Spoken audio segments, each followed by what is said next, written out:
इकाई 6 हिंदी उपन्यास। 7वां है झूठा सच, यशपाल ने लिखा है। 1958 में फर्स्ट पार्ट है, 1960 में सेकंड पार्ट। झूठा सच यशपाल का महत्वपूर्ण उपन्यास है। अपनी प्रकृति में यह एक महाकाव्यात्मक उपन्यास है जो भारत के विभाजन की पृष्ठभूमि पर लिखा गया है। इसके 2 खंड है, वतन और देश का भविष्य। पहले खंड वतन और देश में विभाजन के वास्तविक कारणों, विभाजन के समय की दर्दनाक स्थितियों तथा विस्थापितों एवं शरणार्थियों की समस्याओं को प्रस्तुत किया गया है। तारा जैसे चरित्रों के माध्यम से बताया गया है कि विभाजन के समय महिलाओं की दुर्दशा का आलम क्या था।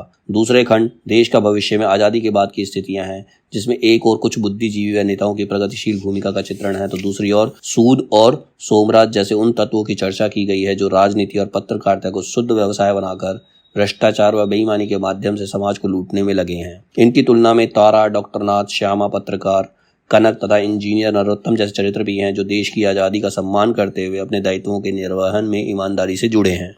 विभाजन से पूर्व मध्ययुगीन जीवन, वहां के जन समाज का मानसिक गठन, राजनीतिज्ञों के दाव पेच, सांप्रदायिक स्वास्थ्यों के कारण हिंदू मुसलमानों के बीच पड़ती खाई, देश का विभाजन, सांप्रदायिक दंगे, लूट खसोट, रक्तपात, लाखों व्यक्तियों का विस्थापित होना, उनकी जीजीविषा और संघर्ष, कांग्रेस का शासन, स्वतंत्रता प्राप्ति के बाद का सामाजिक जीवन, विविध क्षेत्रों में चलने वाली धांधली, उच्च वर्ग की स्वार्थपरता, मध्य वर्ग की कुंठा, निम्न वर्ग की निराशा, जनता की जागरूकता आदि, यह सब कुछ झूठा सच में साकार हो गया। मतलब उसमें जनता के बारे में सब कुछ बताया गया है कि जो देश का भविष्य है, मतलब आजादी के बाद किस प्रकार की परिस्थितियां थी, उनके बारे में बताया गया है इसके अंदर।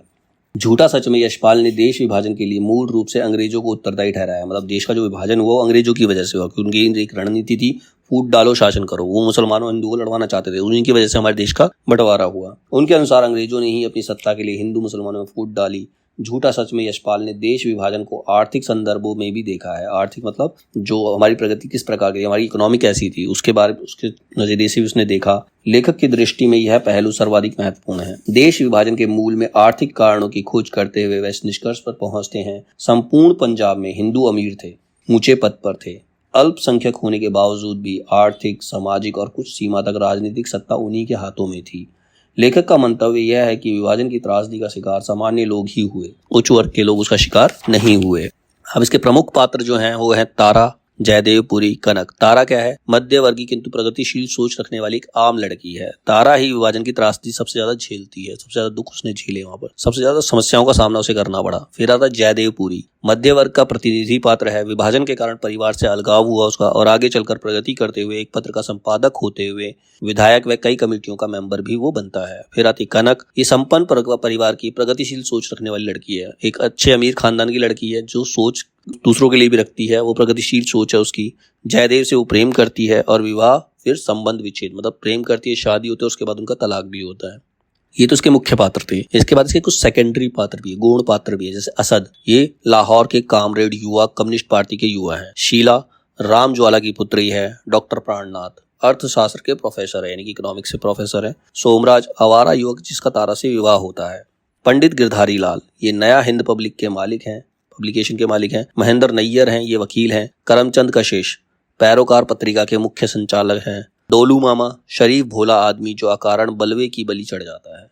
रतन शीशों का प्रेमी है। गौस मोहम्मद प्रकाशक है। महाजन कम्युनिस्ट कार्यकर्ता है। कृष्ण नारायण अवस्थी यूपी कांग्रेस के पार्लियामेंट्री बोर्ड के मंत्री हैं।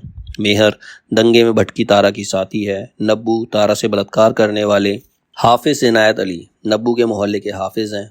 विश्वनाथ सूद पंजाब कांग्रेस के उग्र दल के नेता व मुख्यमंत्री पद के दावेदार हैं। उर्मिला पुरी की पूर्व शिष्या, मतलब उसकी स्टूडेंट है, पुरी की तरफ आकर्षित भी होती है, वो पुरी से आकर्षित भी, तो स्टूडेंट भी है और से आकर्षित भी है। बंती जो है तारा को विभाजन के दौरान मिली संगनी है।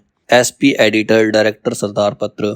प्रसाद कांग्रेस के नेता। अग्रवाल साहब दिल्ली के बड़े व्यापारी और तारा को मानने वाले हैं। पुरुषोत्तम अग्रवाल साहब का युवा पुत्र है। नरोत्तम मिस्टर अग्रवाल साहब का युवा पुत्र। 2 पुत्र हो गए इसके, पुरुषोत्तम और नरोत्तम। मिस्टर रावत सचिव और गृह मंत्रालय के मेंबर हैं। पीएस गेल विभाजन का दंश झेल चुका एक युवा है। निरंजन चड्डा मर्सी का प्रेमी, माथुर पुराना दोस्त। जया पुरी और तारा की बच्ची है। सीता तारा के मोहल्ले की लड़की।